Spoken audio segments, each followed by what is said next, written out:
Seguro que nos ha pasado a todos. Un amigo, un familiar o incluso una persona por la calle está pasando por un momento malísimo, una crisis, y nos quedamos, pues eso, paralizados, sin saber muy bien qué hacer. Bueno, pues hoy vamos a ver una guía que nos enseña a ser ese primer apoyo de una forma muy humana y sobre todo eficaz. Vamos a hablar de los primeros auxilios psicológicos. A ver, pensemos un momento en esa situación, justo cuando estalla la crisis. Hay caos, hay confusión, y en medio de todo eso, casi siempre, surge ese instinto de querer ayudar. Pero claro, la pregunta del millón, la que nos frena en seco, es siempre la misma. ¿Y por dónde empiezo? Es que es una sensación de impotencia que seguro que conocemos bien. Ver a alguien sufrir y sentir ese nudo en el estómago, esa urgencia de tengo que hacer algo, pero a la vez un miedo tremendo a meter la pata, a decir justo lo que no toca y empeorar las cosas. Pero ojo, la buena noticia es que no tenemos por qué quedarnos ahí, en esa impotencia. Existe un método, una forma estructurada y muy accesible de actuar. Y no es magia, es una técnica que cualquiera puede aprender. Los primeros auxilios psicológicos, o PAP, para abreviar. Entonces, vamos al grano. ¿En qué consiste exactamente esta primera ayuda? Vamos a desgranar qué son de verdad los PAP y, sobre todo, qué es lo que los hace tan diferentes de otras formas de apoyo que se nos puedan ocurrir. Aquí tenemos la definición formal, y la clave está en las palabras que usa: inmediata, humana y práctica. Esto que quede claro, no es una terapia de larga duración, es una respuesta de primera línea, de persona a persona, y está centrada en una única cosa: estabilizar y apoyar en el momento justo en que hace falta. Lo más interesante de esta idea es cómo define una crisis. Fijaos, no es algo permanente, es temporal. Según SlyQ, es un momento en el que las herramientas que solemos usar para solucionar problemas de repente no nos funcionan. Pues bien, los PITP actúan como un andamio temporal. Sostienen a la persona justo el tiempo necesario para que sus propias defensas, sus propias herramientas vuelvan a funcionar. Y si miramos los objetivos, hay uno que destaca, pero con diferencia: reducir el estrés del momento. La meta no es solucionar el problema de raíz, ni mucho menos. Es simplemente bajar el volumen de la angustia, del pánico. Y a partir de ahí ya vendrá lo demás: proteger a la persona para que no sufra más daños e identificar si, a lo mejor necesita ayuda profesional urgente.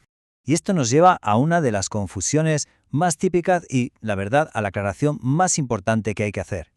Esto no es terapia. Para nada. Vamos a ver por qué. Este es el gran mito, el que hay que desmontar, pero ya.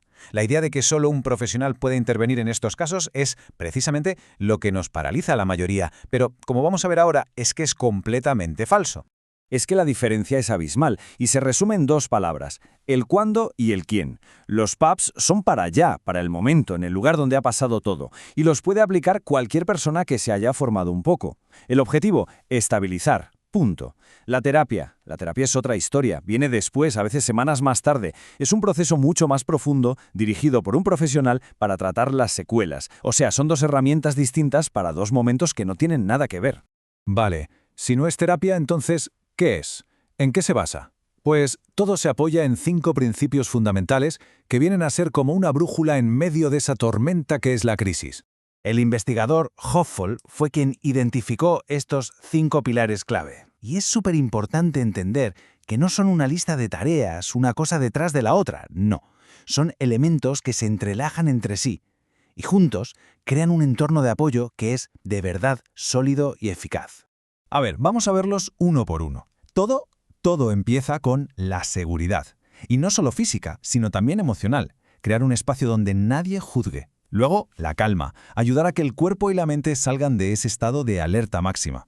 El tercer pilar es la eficacia. Se trata de devolverle a la persona una pequeña sensación de control. Algo tan simple como preguntarle si quiere un vaso de agua. La conexión es vital, porque la soledad después de una crisis es el peor enemigo. Y por último, la esperanza. Pero no con promesas vacías, sino recordándole que lo que siente es normal y que de esto se sale.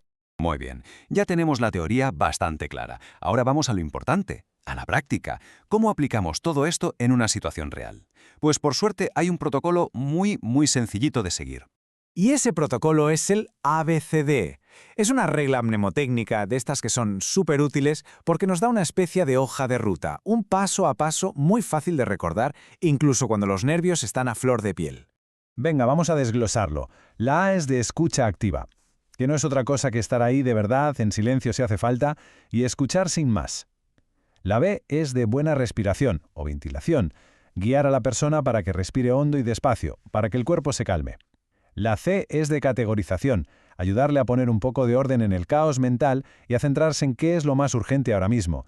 La D es de derivación, conectar a la persona con su gente, con su red de apoyo. Y por último la E de educación, explicarle que lo que siente, esa angustia, ese miedo, es una reacción normal a una situación que es completamente anormal. Y solo esto, ya es increíblemente tranquilizador. Y con esto llegamos a la idea más potente de todas. El objetivo de los primeros auxilios psicológicos no es curar a nadie ni arreglar nada, es simplemente acompañar. Y a veces la simple presencia de otra persona, tranquila, compasiva y preparada, es lo único que puede marcar la diferencia entre el caos absoluto y el primer pasito hacia la calma. Y con esta pregunta terminamos. Pensar en esto no es para nada anticipar una tragedia, sino simplemente estar listos para ser ese andamio temporal para la gente que nos importa. Porque al final, estar preparado es el mayor acto de cuidado que podemos ofrecer.